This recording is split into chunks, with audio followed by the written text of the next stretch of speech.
আগামী 7 দিন রাজ্যে শুষ্ক আবহাওয়া থাকবে জানালেন কেন্দ্রীয় আবহাওয়া দপ্তরের পূর্বাঞ্চলীয় উপমহানির্দেশক ডক্টর সোমনাথ দত্ত। দার্জিলিং এবং কালিম্পং জেলায় হালকা বৃষ্টিরও সম্ভাবনা রয়েছে বলে জানিয়েছেন তিনি।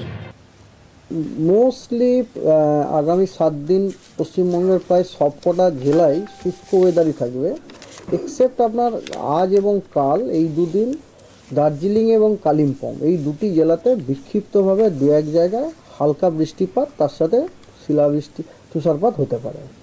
বে অফ বেঙ্গলে একটা আমাদের নর্থ বেঙ্গল বে অফ বেঙ্গলই বলতে পারেন, প্রায় ওখানে একটা অ্যান্টিসাইক্লোন থাকার জন্য ওই অ্যান্টিসাইক্লোনটা অনেক আপনার ময়েশ্চার পাম্প করছে আমাদের গ্যাঞ্জেটিক ওয়েস্ট বেঙ্গলের জেলাগুলোতে, এবং তার ফলে কী হচ্ছে, ভোরের দিকে আপনার ডেন্স ফগ হওয়ারও কিন্তু সম্ভাবনা আছে।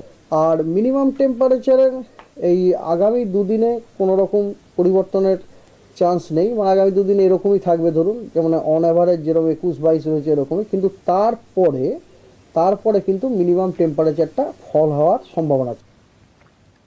মানসী বসুর রিপোর্ট, চেতনা বার্তা, জেগে থাকে জাগিয়ে রাখে।